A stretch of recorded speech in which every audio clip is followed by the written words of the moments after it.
In 1951, there was a tour. It was called the Dream Tour. And it was Lefty Frizzell and Hank Williams. And the reason it was the Dream Tour was because out of the top 10 hits the week they toured, between the two of them, they had 7 out of 10. You know, I mean, so that's the dream team. That's the dream team. And so, David Frizzell is Lefty's brother, and David is a wonderful singer, an ACM award winner, a CMA award winner, and his wife Jo and my husband and I, we got together and decided we would put Frizzell and Williams back on the road again. Oh, and so, what David and I go out and I do what we call a Jett set. David does a David set, and then we come out together and we do a Lefty and Hank. But what makes this show not just a show, it's an experience. It's a historical experience in country music, because we also use the technology of having the big screens side by side. So when, say, David's singing, you've got Lefty up there in historical photos. When I'm singing, you've got my dad up there. And then at the end, we have performing footage of my dad and performing footage of Lefty. So you have all 4 of us on stage. And the thing about it is you want to raise the hair on your arm and put a smile on your face or a tear in your eye. This is really the show. It does it right now. Well, you know, the thing about it is when and the thing that when David and I do the songs together, I mean, it's just one hit right after the other.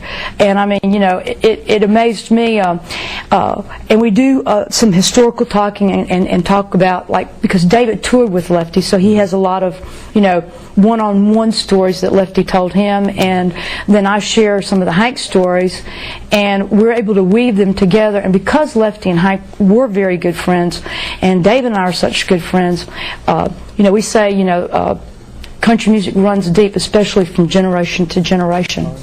Well, you're so busy with things like that and your charity work and stuff, and now I hear you're doing a Ernest Tubb.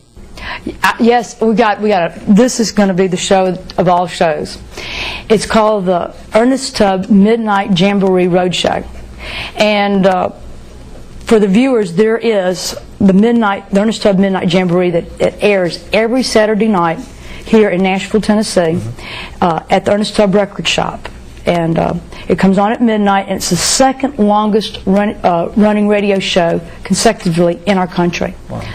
And with David McCormick's, we are going to take this. It will always be there in Nashville, but we're going to take a road show out on the road. And what we're going to do is take it to your city, your county fair, your state fair, your performing arts series or casinos or whatever, and share this segment with the folks. And it will be different than a performance or, say, a concert, in the fact that we're going to do it just like a live radio show. And it will be as if you were sitting here in Nashville, from Ernest Tubb singing Walking the Floor to start it off, to you know, doing the commercials, having the, you know, not one artist, 2 artists, 3 artists, 4 artists. We'll have like 5 artists on there, and the artists will also be doing commercials, and it'll be it'll be structured, but it's going to be very loose in the fact that there'll be a lot of the more personality of the artist that the audience will get to see, in the fact that it's really live and it's going on. Right. And we've got some great folks lined up to be on there. We've got Miss Janie Fricke, which I mean, unbelievable.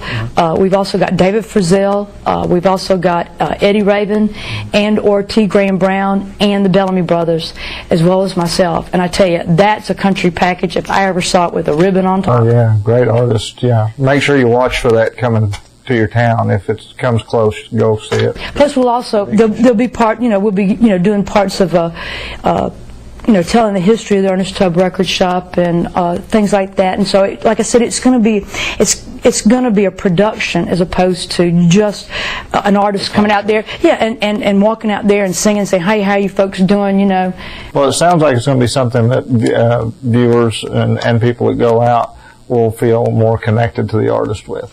Oh, absolutely. And I think, I think instead of it being, as I said, it's structured for the audience like a concert kind of thing, it's going to be kind of live where the artist can be talking, and when you're playing commercials that are already have been recorded, I mean, you're sitting there visiting with people. They can come up and you can send you a request or whatever, and that's the way